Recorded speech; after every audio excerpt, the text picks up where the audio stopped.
दोस्तों YouTube ने हर video में जो थैंक्स का ऑप्शन मुझे दिया है, प्लीज इसका इस्तेमाल करें। इसके जरिए आप कम से कम या ज्यादा से ज्यादा जितना भी आर्थिक तौर पर मेरे चैनल को सपोर्ट करना चाहें कर सकते हैं। अगर आप दिल्ली में रहते हैं और 22 जनवरी को बीमार होने का प्लान बना रहे हैं तो प्लीज कैंसिल कर दीजिए। आप कहेंगे कुमकुम क्या पागलपंती है, ये भी कोई बात है? बीमारी कोई बताकर थोड़ी आती है। अब 22 जनवरी को अपने शरीर को कोई कैसे कहे कि भाई तू कल बीमार मत पड़ना। अब ये मैं थोड़ी कह रही हूँ, ये तो दिल्ली के अस्पतालों ने नोटिस चस्पा करके आपको बताया है ना। दोस्तों, केंद्र सरकार द्वारा संचालित 4 अस्पतालों ने बकायदा नोटिस जारी करके बता दिया है कि ओपीडी सहित जो टेस्ट वगैरह की, लैब वगैरह की जो सुविधाएं हैं वो 4 अस्पतालों में 22 जनवरी को सुबह 2:30 बजे तक, सुबह से लेकर 2:30 बजे तक बंद रहेंगी, राम मंदिर के प्राण प्रतिष्ठा के आयोजन के दौरान। इन अस्पतालों में कौन कौन से अस्पताल है ये भी जान लीजिए।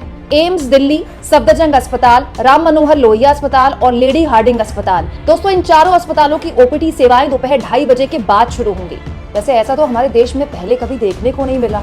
कोरोना काल में जब पूरा का पूरा देश बंद था, पूरी की पूरी दुनिया में लॉकडाउन था, तो भी अस्पतालों की सेवाएं सुचारू रूप से चल रही थी। लेकिन क्योंकि जो कभी नहीं हुआ वो अब होने लगा है, इसीलिए 22 जनवरी को अस्पतालों से कह दिया गया है कि भाई सारे अपने बीमार लोगों से कह दें, अपने मरीजों से कह दें कि आप जब बीमार पड़े ना तो जरा टाइम देखकर पड़े, क्योंकि 2:30 बजे के बाद ही अस्पताल में डॉक्टर्स अवेलेबल होंगे। सबसे हैरानी ये है दोस्तों कि ये चारों अस्पताल जिनका नाम मैंने आपको बताया दिल्ली के, इनमें जो ओपीडी में भीड़ होती है ना रोज, वो बाकी अस्पतालों से बहुत ज्यादा होती है। बहुत जाने माने अस्पताल हैं और खास तौर पर एम्स और सफदरजंग में तो देश भर के लोग आते हैं।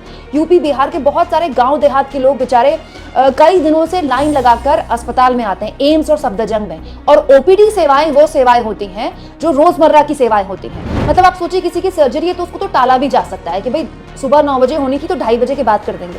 लेकिन ओपीडी में तो भाई किसी को जुकाम है, किसी को बुखार है, किसी को निमोनिया है, किसी को किसी तरह की परेशानी है, तो ओपीडी तो वो सेवाएं होती हैं जहां सबसे ज्यादा पेशेंट्स आते हैं। लेकिन फिलहाल के लिए कल 2:30 बजे तक के लिए वो बंद कर दिया गया। दोस्तों, इस फैसले के बाद विपक्ष ने इन अस्पतालों के प्रशासन को आड़े हाथों लेते हुए कहा है कि राम मंदिर की प्राण प्रतिष्ठा के नाम पर जो ये कदम उठाया गया है सरासर गलत है। राम राज में ऐसा मरीजों के साथ कतई नहीं होगा। वहीं शिवसेना की सांसद प्रियंका चतुर्वेदी ने एक तरह से कटाक्ष करते हुए इस फैसले पर कहा है, हेलो इंसानों, 22 तारीख को किसी मेडिकल इमरजेंसी के हालात में जाएं और आपको इमरजेंसी है तो इसे दोपहर 2 बजे के बाद शेड्यूल करें, क्योंकि एम्स दिल्ली मर्यादा पुरुषोत्तम राम के स्वागत के लिए समय निकाल रहा है। मुझे हैरानी है कि भगवान राम इस बात से सहमत होते कि उनके स्वागत में स्वास्थ्य सेवाओं में बाधा आए। हे राम, हे राम। हालांकि यहाँ मैं आपको जानकारी दे दूं दोस्तों कि केवल ओपीडी और लैब की सुविधाएं बंद रहेंगी। इमरजेंसी सेवाएं जैसी चलती हैं अस्पताल की वैसी चलती रहेंगी।